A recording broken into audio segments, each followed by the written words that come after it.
দর্শক, এই দিকটাতে কিন্তু প্রচণ্ড বাতাস বইছে। মনে হচ্ছে কিছুক্ষণের মধ্যেই কালবৈশাখী শুরু হবে।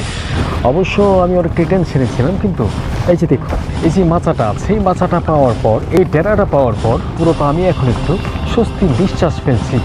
এই যে দেখুন ডেরা, কিছুক্ষণ আগেও আমি আপনাদেরকে দেখিয়েছিলাম। তো আমি একটু জিরিয়ে নিয়েছি এখানটায়, তবে এখন মনে হচ্ছে প্রচণ্ড রকমভাবে কালবৈশাখী হবে।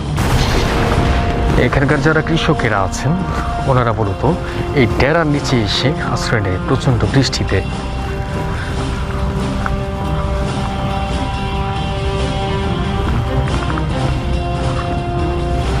রাতের বেলা এখানে ঘুমানো যায়, এটার ভিতরে ঘুমায়। দেখি একটু, এই যে দেখুন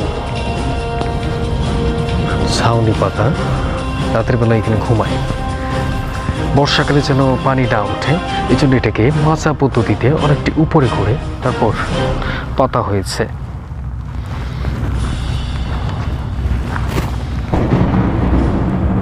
দেখুন কেমন বাতাস বইছে।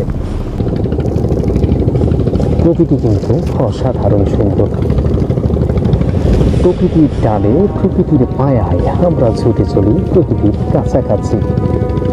যারা প্রকৃতভাবে প্রকৃতির কাছাকাছি থাকে তারাই জানে প্রকৃতিটা কত সুন্দর।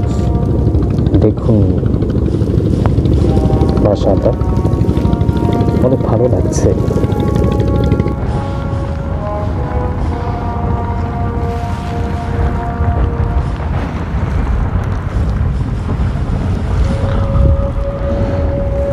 পশু পাখিরা কিন্তু প্রকৃতির ভাষা বোঝে।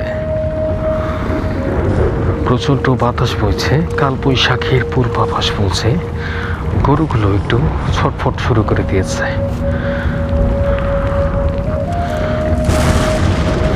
তবে কিছুই করার নেই, কিছুক্ষণ পর যখন এখানে বৃষ্টি নামবে এই গরুগুলো কিন্তু এখানে ভিজে তারপর দাঁড়িয়ে থাকবে।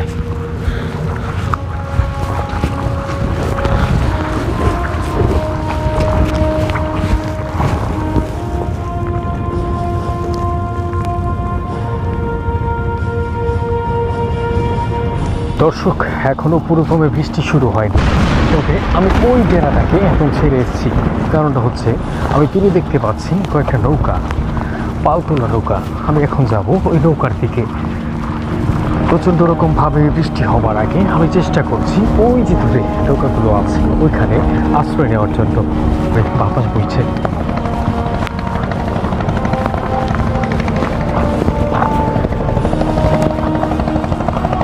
চারিদিকে কালো হয়ে এসছে, ধীরে ধীরে বৃষ্টি বইতে আরম্ভ শুরু করেছে।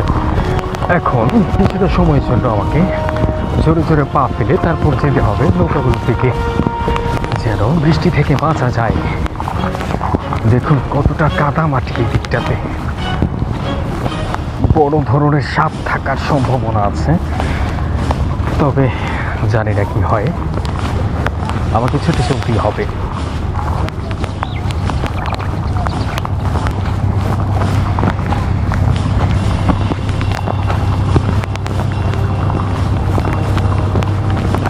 আহা, এটুকু পার হবো কীভাবে?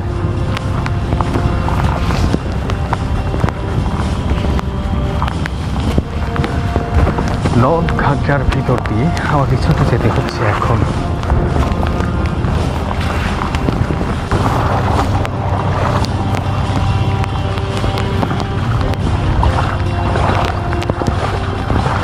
আসলে সমতল ভূমির মধ্যে সবচেয়ে বড় সমস্যা হচ্ছে মাঝে মাঝে এদিকে বাজ পড়ে, বিদ্যুৎ চমকায়।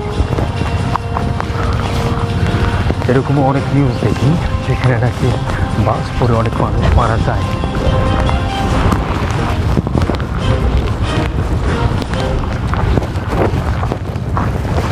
এরকম একটা জায়গা দিয়ে আমি ছুটে চলেছি যে সাপ থাকার চান্স অনেকটাই বেশি এখানে।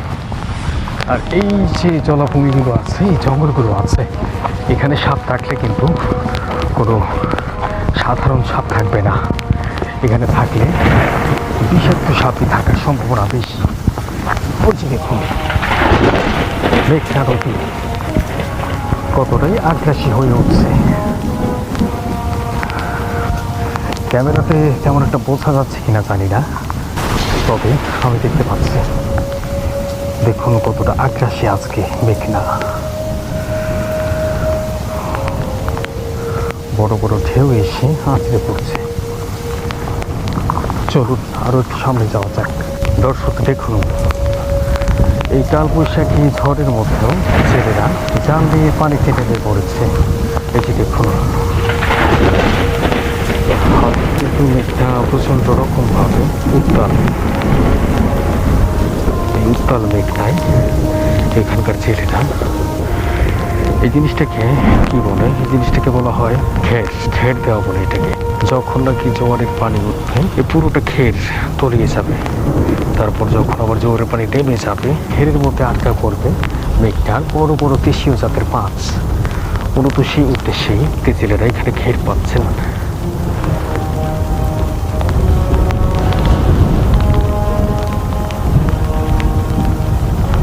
প্রচণ্ড রকমভাবে বাতাস বইছে। আমি এখন চেষ্টা করব বৃষ্টি থেকে বাঁচার জন্য আশ্রয়স্থল খুঁজতে।